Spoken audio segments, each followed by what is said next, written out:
La Formule 1 est une vitrine technologie pour le monde de l'automobile. L'objectif est très simple, développer la meilleure voiture, la plus performante, avec les technologies les plus surprenantes et en général, la recherche va un tout petit peu trop loin et la Formule 1 est obligée de bannir certaines innovations. Aujourd'hui, on va revoir 5 innovations qui ont été bannies dans l'histoire de notre sport en Formule 1, soit parce que trop dangereuses, soit parce que trop en avance pour leur temps, ou tout simplement trop difficiles à copier pour les écuries rivales. On s'est contenté de 5 innovations, mais honnêtement, on pourrait en faire beaucoup plus. Donc si jamais vous souhaitez un deuxième épisode, n'hésitez pas à nous le dire dans les commentaires, à nous le faire savoir sur les réseaux sociaux et on va tout de suite ensemble découvrir 5 concepts dans l'histoire de la Formule 1 qui ont fait peur et qui ont directement été banni de notre sport.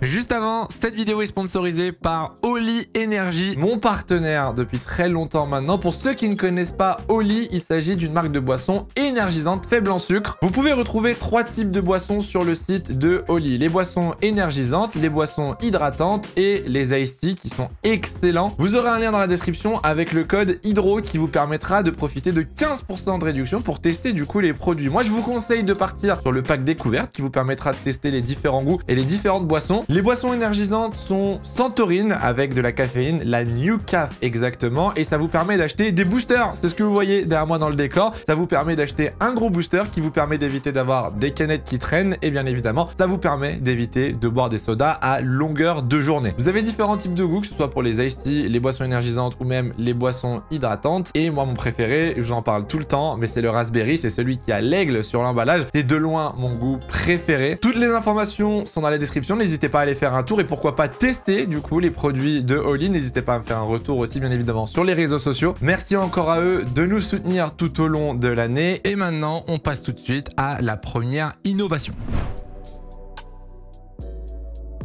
La voiture aspirateur. Honnêtement, c'est l'une des voitures les plus marquantes visuellement parlant. Si vous l'avez déjà vue, vous allez la reconnaître. Il s'agit de la Brabham BT46, concept développé durant la saison 1978. Gordon Murray, à l'origine de ce concept, à l'époque pour Brabham, écurie dirigée par Bernie Ecclestone, qui est devenu le président de la Formule 1 par la suite, cherchait absolument un moyen de battre l'écurie Lotus, qui venait de remporter 4 des 6 premières courses du championnat 78. La Lotus 79, développée par Colin Chapman, possédait les premières voitures à effet de sol, un phénomène extrêmement performant qui permettait de générer de l'appui sur la monoplace. Et pour cela, Gordon Murray est arrivé au 7e Grand Prix de la saison en Suède avec cette voiture extrêmement imposante et extrêmement effrayante visuellement parlant, avec un énorme aspirateur à l'arrière de la monoplace. Le concept est très simple, un énorme ventilateur était posé sur le moteur au niveau du diffuseur. On avait ajouté à ça des jupes sous le châssis afin d'emprisonner l'air et tout le flux d'air était redirigé vers le ventilateur à l'arrière qui permettait de créer un effet ventouse et de gagner énormément d'appui avec cette monoplace. Cependant, à l'époque, c'était déjà inscrit dans le règlement que tout élément aérodynamique qui a pour fonction principale d'influencer l'aérodynamisme de la voiture doit être solidement fixé à la carrosserie et doit être immobile. En d'autres termes, il fallait quand même faire attention au développement et aux pièces que vous rajoutiez sur cette voiture pour respecter les normes de sécurité sur les voitures de l'époque. Gordon Murray avait expliqué que 55% de l'utilisation de cette énorme hélice à l'arrière était pour le refroidissement du moteur qui, sans ça, ne pouvait pas fonctionner et surchauffer directement. Les 45% autres étaient utilisés pour la gestion du flux d'air et l'appui de la voiture. Et grâce à cette justification, cet élément qui avait été implémenté dans la voiture de Brabham n'était pas réellement un élément aérodynamique et respectait du coup le règlement et était donc légal. Alors il faut savoir déjà que l'installation de cet énorme aspirateur, de cet énorme ventilateur à l'arrière était très compliquée. Déjà, il s'agit d'un ventilateur de refroidissement de char d'assaut. Ouais, vous avez bien entendu. La voiture perdait 30 chevaux en termes de puissance lors de son utilisation et les hélices tournaient tellement vite et étaient en plastique à l'époque qu'elles pouvaient casser au bout d'un certain moment durant le Grand Prix. Le système, autant vous dire qu'il a été compliqué à mettre en place avant qu'il fonctionne, mais lors du 7e Grand Prix de la saison 78, en Suède, il a donc été implémenté et fonctionnait et respectait le règlement. Et c'est là où on se tape des barres. Mario Andretti Andretti, au volant de sa Lotus 79, prend la pole position en Suède devant John Watson et Niki Lauda au volant des Brabham qui étaient remplis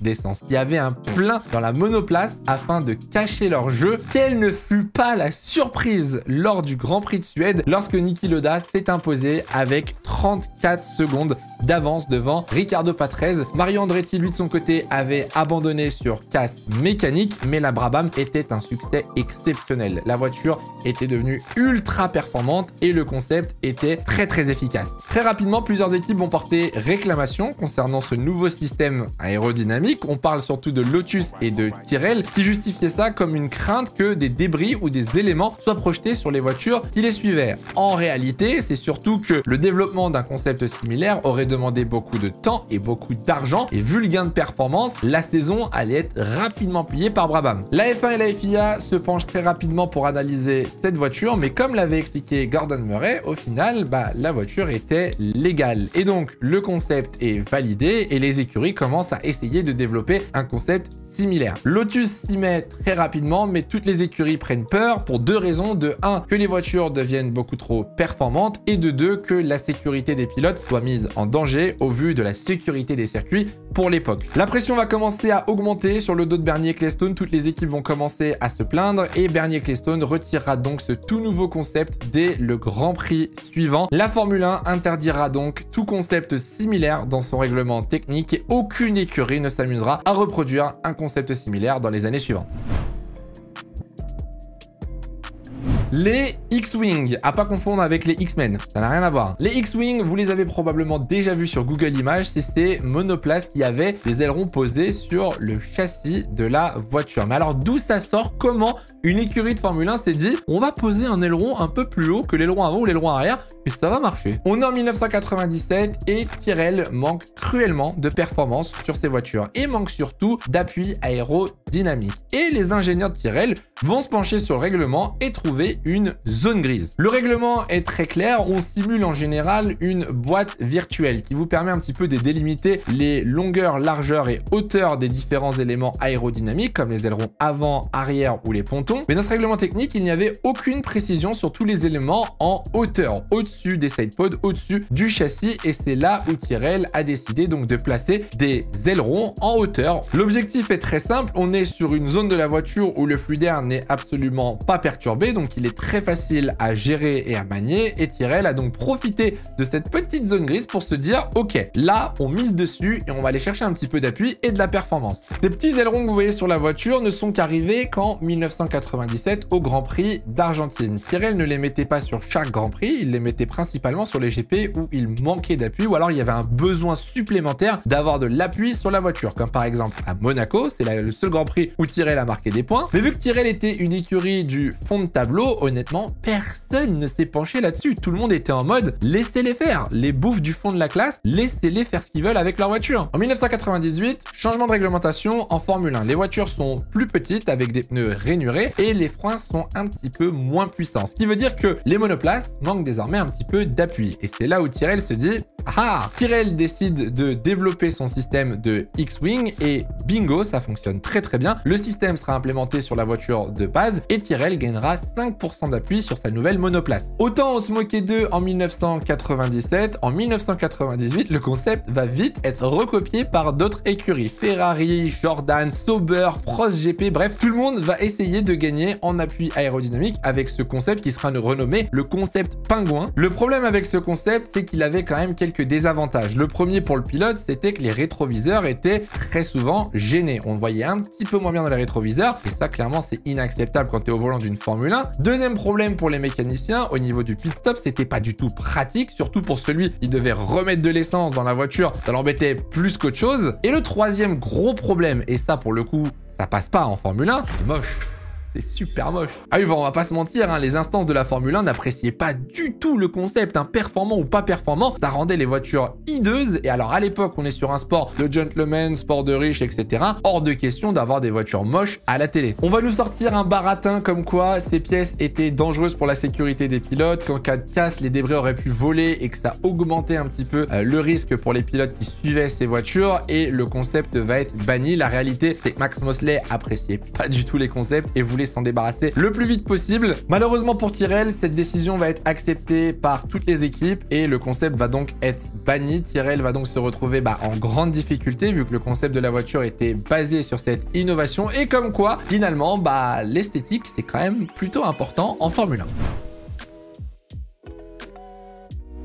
Troisième innovation, et ça vous en avez sûrement déjà entendu parler, les suspensions actives. Première apparition en 1983 avec la Lotus 92 de Nigel Mansell. À l'époque, une voiture équipée de jupes sous la voiture, une voiture à effet de sol. Et l'un des problèmes de l'effet de sol qu'on a retrouvé en 2022, c'est le marsouinage. Pour vous expliquer rapidement le marsouinage, ce que c'est que l'air passe sous la voiture du coup se rapproche du sol. Une fois que la voiture est trop proche du sol, l'air ne passe plus, donc elle remonte et en fait ça fait yo-yo, ça rebondit en gros. Si on est très vulgaire, c'est le marsouinage. Pour remédier à ça, à l'époque, Peter Wright, donc ingénieur chez Lotus, décide d'inventer des suspensions actives qui vont permettre à la voiture d'être gérée électroniquement sur les lignes droites afin de pouvoir limiter le marsouinage et garder une stabilité en ligne droite de la voiture tout en gardant la performance de l'effet de sol de la Lotus. Les suspensions actives, on en a beaucoup entendu parler en 92 et en 93 chez Williams, mais le système a mis beaucoup de temps à être développé. À l'origine développé par Padillo en 1985, le système a demandé beaucoup d'argent, beaucoup d'investissement, beaucoup de temps de développement afin d'être vraiment optimisé et utilisé par les écuries en Formule 1. Pour vous expliquer comment les suspensions actives fonctionnaient, c'est très simple. Il s'agissait d'un système hydraulique. La voiture était à l'avance paramétrée via des boîtiers électroniques qui géraient indépendamment chaque suspension. La voiture était paramétrée pour chaque virage, chaque ligne droite, chaque vibreur, afin que la voiture reste le plus stable possible,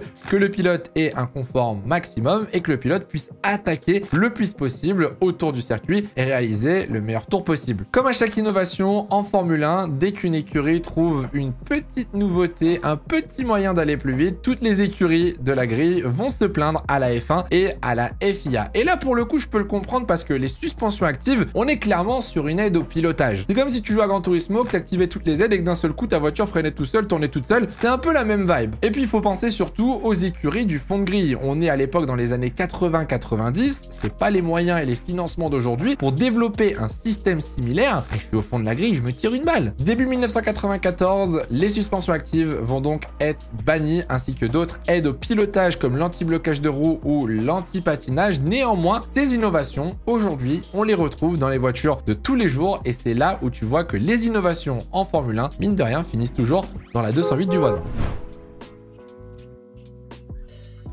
Le mass dumper de chez Renault. Fernando Alonso, tu t'en souviens ou pas du mass dumper? Déjà, il faut commencer par définir qu'est-ce qu'un mass dumper. Il s'agit d'une technologie qui était utilisée principalement pour les bateaux de base au XXe siècle. Mais il a été aussi intégré dans la construction de bâtiments en cas de séisme. Et tu sais pas comment ça se retrouve en Formule 1 en 2005 dans une petite voiture française dans la Renault. Tout simplement parce qu'en 2005, le changement de réglementation rendait les voitures beaucoup plus rigides, beaucoup plus difficiles à piloter sur les freinages.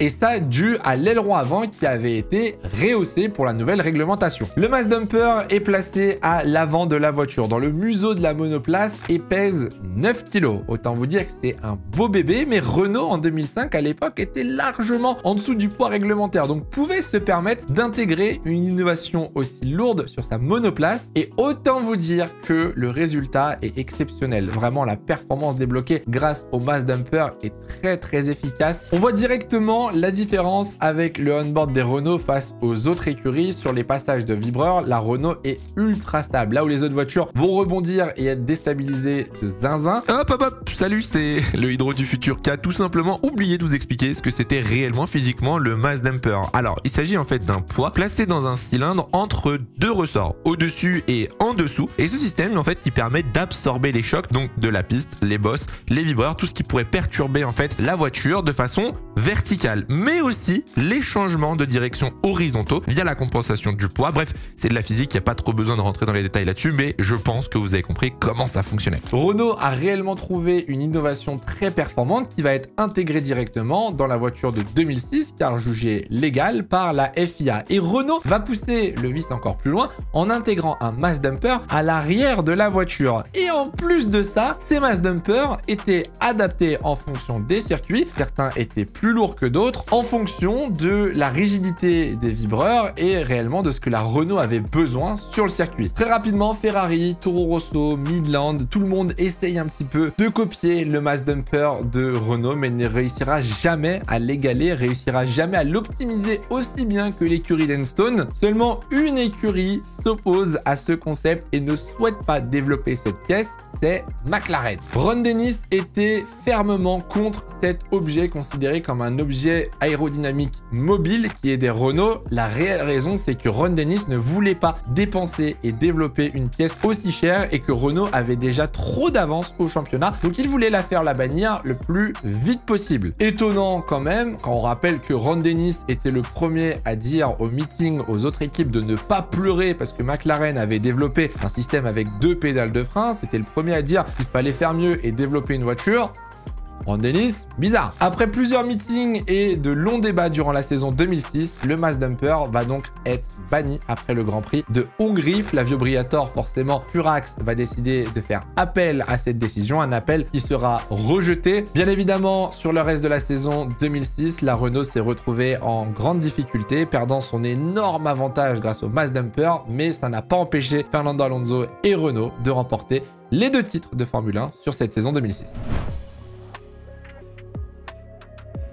Dernière innovation pour cette vidéo, et celle-là, je pense que vous la connaissez car beaucoup plus récente, le DAS de Mercedes en 2020. Vous avez un volant, vous le tirez vers vous, c'est pas censé faire quelque chose normalement. Et pourtant, Mercedes avait réussi à introduire un système qui permettait de modifier le pincement des roues en fonction du mouvement fait avec le volant, soit en le tirant vers le pilote, soit en le poussant vers l'avant de la voiture. Alors la première fois que cette image a été aperçue, c'était sur un on-board de la Mercedes aux essais hivernaux à Barcelone. Et autant vous dire que quand on a vu pour la première fois le pilote tirer le volant et qu'on a vu les roues faire ça, autant vous dire qu'on a vu flou dans le paddock. En Formule 1, il existe 2 réglages possibles pour jouer avec l'angle des roues avant. Vous avez dans un premier temps le carrossage qui est du coup la modification de l'angle vertical des roues avant, et vous avez du coup le pincement qui lui modifie l'angle horizontal des roues à l'avant. Pour cette innovation, on va se concentrer principalement sur le pincement des roues avant. Lorsqu'elles convergent, car ils sont très rarement parallèles sur le train avant, lorsque les pneus convergent, tout simplement les pneus s'usent moins, ils surchauffent moins et permettent d'aller plus vite en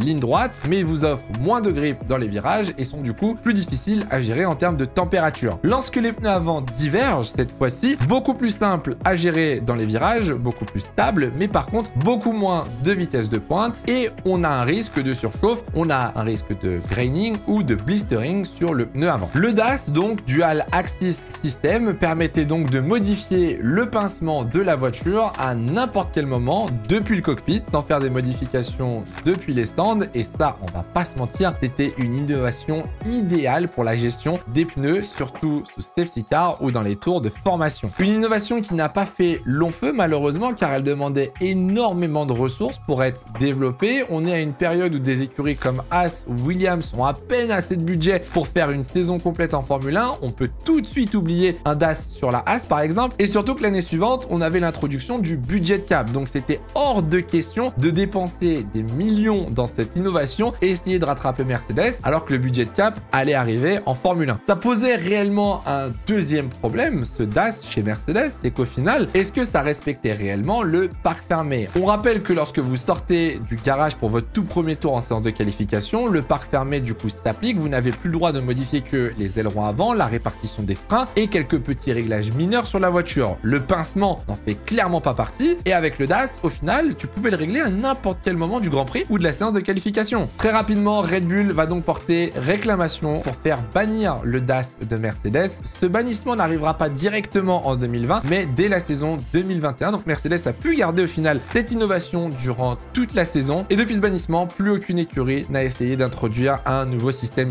similaire avec le volant pour régler le pincement ou le carrossage des roues avant. J'espère que cette vidéo vous aura plu. Voilà, on a fait le tour un petit peu de 5 innovations noms qui ont été rapidement bannis en Formule 1. Si la vidéo vous a plu, n'hésitez pas à mettre un pouce bleu et à nous le dire dans les commentaires. Pourquoi pas faire un deuxième épisode, parce que la liste est longue, honnêtement, entre les voitures à 6 roues. Bref, il y a plein de concepts qui ont été bannis dans l'histoire de la Formule 1 et qui pourraient être ultra cool à revoir ensemble. Si la vidéo vous a plu, n'hésitez pas à vous abonner, à activer la cloche, à mettre un petit pouce bleu, comme j'ai dit. Et nous, on se retrouve très bientôt pour une prochaine vidéo. En attendant, faites attention à vous, portez-vous bien, c'est le plus important. Ciao, ciao.